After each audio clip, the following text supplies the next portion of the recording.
Tania Rorer, merci beaucoup de nous avoir accordé ces quelques minutes pour en discuter aujourd'hui. Nous sommes au Forum mondial sur la migration et le développement qui se déroule ici à Genève. Vous travaillez à Helvetia Suisse Intercorporation et nous souhaitons savoir qu'est-ce que vous travaillez ici aujourd'hui. En ce moment, vous venez juste de dire qu'on est au Forum global, ce qui n'est pas vraiment le cas parce que le Forum finalement il sera en décembre.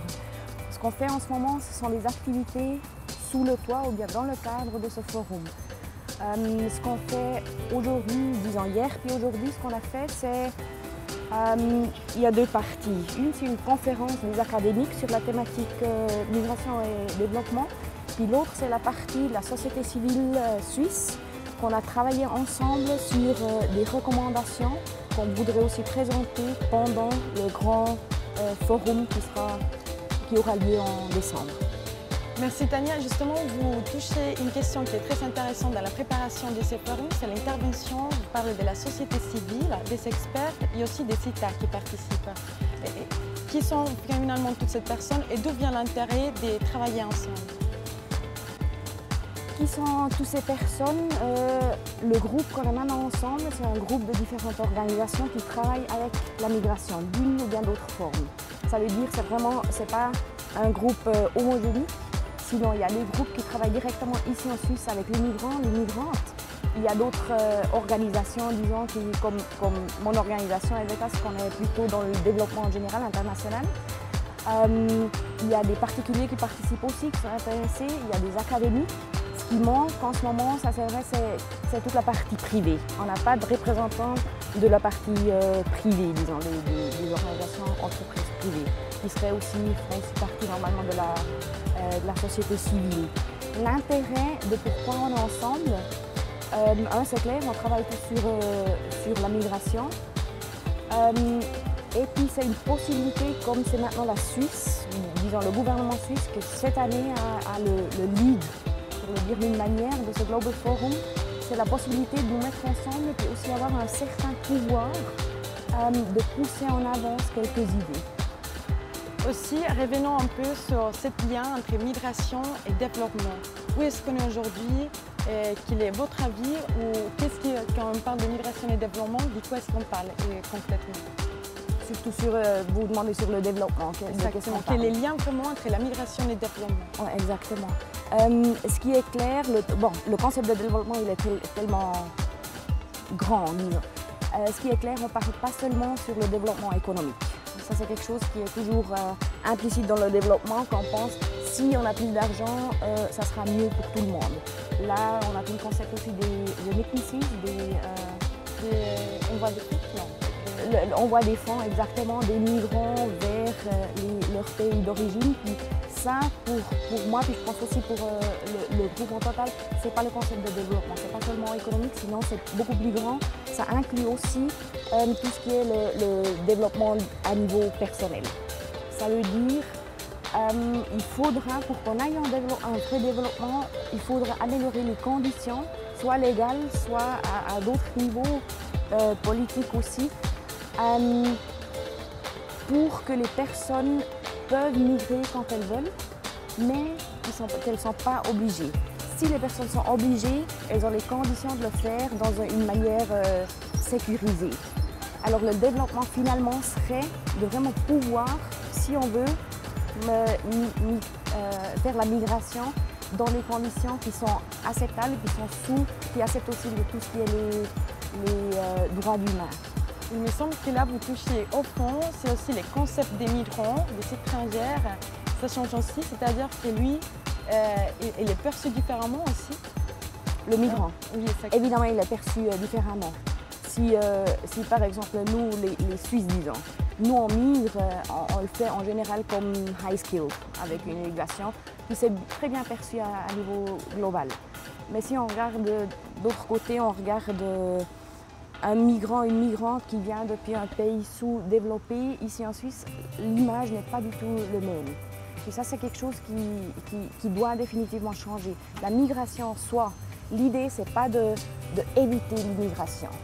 C'est pas ça le concept. C'est de vraiment pouvoir faire que la migration soit sûre pour les personnes qui migrent. qu'ils aillent aussi les conditions dans les pays où ils arrivent, où ils peuvent travailler, où ils peuvent avoir accès au système social, des trucs comme ça. Ce qui implique aussi une participation autant des pays d'origine comme des pays qui accueillent justement ces migrants. Bah, évidemment, ce n'est pas seulement que les pays qui reçoivent des migrants doivent garantir tous les droits. C'est aussi déjà à niveau des pays d'origine qu'il y a beaucoup de choses à faire. Si par exemple une personne décide de migrer, déjà d'avoir toute l'information, qu'est-ce que ça signifie. Ça c'est quelque chose qui est très très important. Puis ça c'est pas quelque chose que les pays de destination peuvent offrir, ça c'est déjà quelque chose que les pays d'origine devraient faire.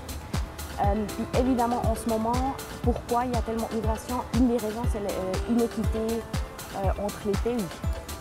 Et réfléchir sur cette question, c'est-à-dire aller au fond de la problématique mondiale et puis les voir dans l'ensemble.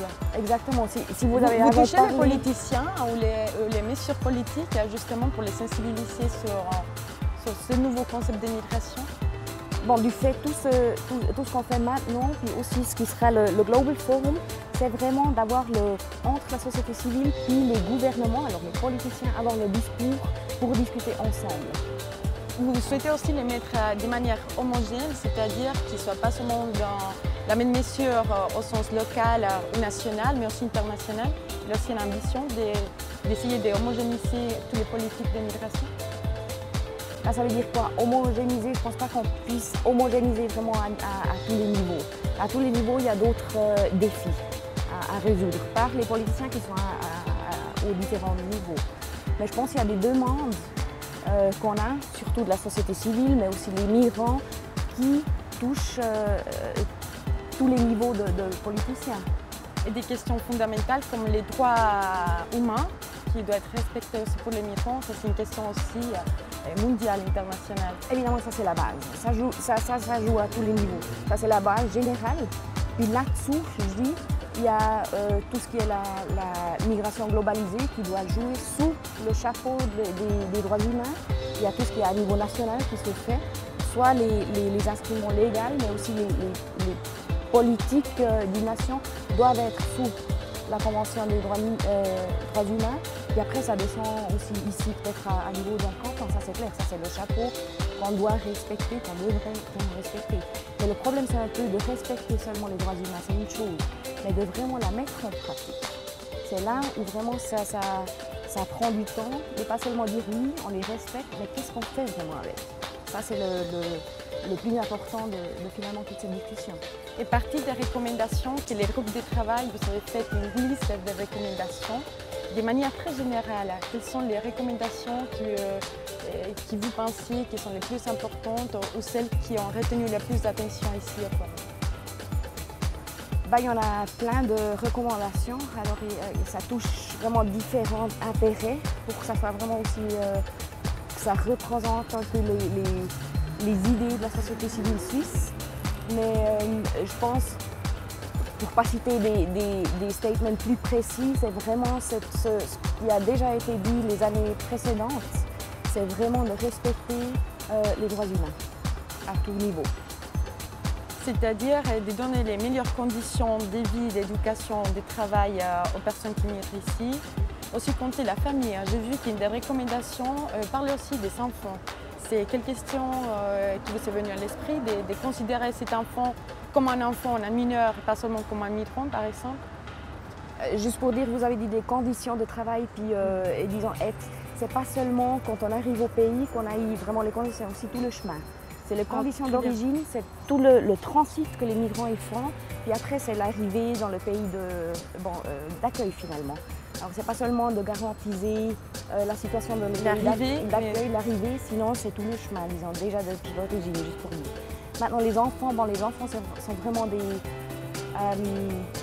il y en a beaucoup d'enfants qui migrent seuls, il y en a des enfants qui restent dans des familles où il y a partie de la famille qui est migrée. Puis les enfants sont vraiment des sujets, si je veux dire, particuliers qui ont besoin d'une protection spécifique. Ça, c'est tout à fait clair. Il y a aussi une attention spécifique. Et après cette recommandation, les Global Forum, vous avez dit, ça va avoir lieu en décembre. Après, où est-ce qu'il va finalement ce papier? Le papier même maintenant qu'on est en train de travailler avec la société civile suisse sera une partie qui sera prise en compte dans les recommandations de la société civile globale.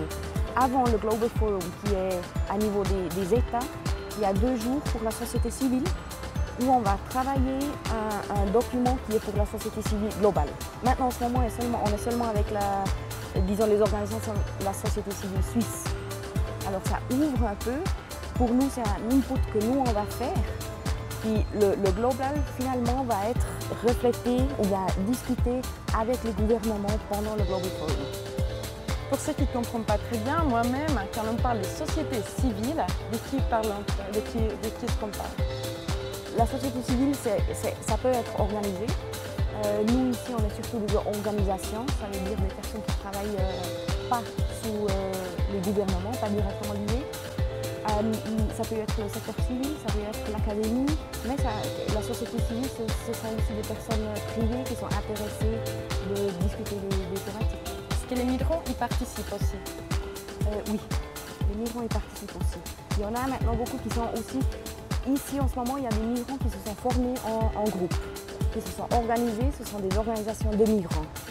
Mais ce sont des personnes qui ont migré, qui sont des migrants. Aujourd'hui, j'ai vu que ça a beaucoup chauffé la question de la migration illégale, mais vous ne savez pas trouver finalement les termes, je ne sais pas si vous l'avez trouvé. Non? Non. C'est une question non. C'est pas quelque chose que moi... non, vous personnellement? Ce que je pense qui est clair, c'est illégal, c'est pas le terme, ça peut pas être le terme. Si c'est pas documenté, ou bien il y a d'autres termes, ce qu'on devrait de toute façon éviter, c'est la illégalité. Qui est au fond revendique aussi la dignité de la personne. Ce n'est pas une question seulement de nom, c'est une question des concepts, des fonds. Exactement. Et l'équipe de travail est justement en train de mettre des réflexions si profondes comme celle-ci. Et vous avez déjà trouvé quelque chose ou comment est-ce que... Ce n'est pas vraiment une discussion qu'on a menée, tout ce qui est la migration irrégulière des personnes qui n'ont pas de documents dans un pays d'origine. Ce n'était pas un concept qu'on a discuté en profondeur. Mais plutôt à niveau académique. Et vous pensez déjà aux mesures qu'il faut prendre pour ces personnes, parce que soit on les appelle illégales ou non documentées, ça c'est la question du concept qui est aussi important. Mais il y a une question concrète dans la vie pratique et dans la vie des statuts légaux qu'il y en a dans les pays d'accueil et dans les pays où on migre. Est-ce que vous pensez aussi à des recommandations à faire d'urgence justement pour ces personnes? Il y a des recommandations à ce sujet, mais ils sont plutôt générales.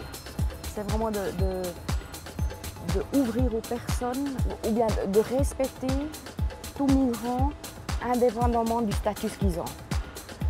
Mais ce n'est pas de recommander, de dire qu'il faut légaliser, bon, c'est de nouveau le terme, de régulariser tous les migrants qui n'ont pas de papier. Maintenant, il n'y a pas de recommandation comme ça, parce que le concept ou bien les États, c'est une discussion qui va beaucoup plus loin.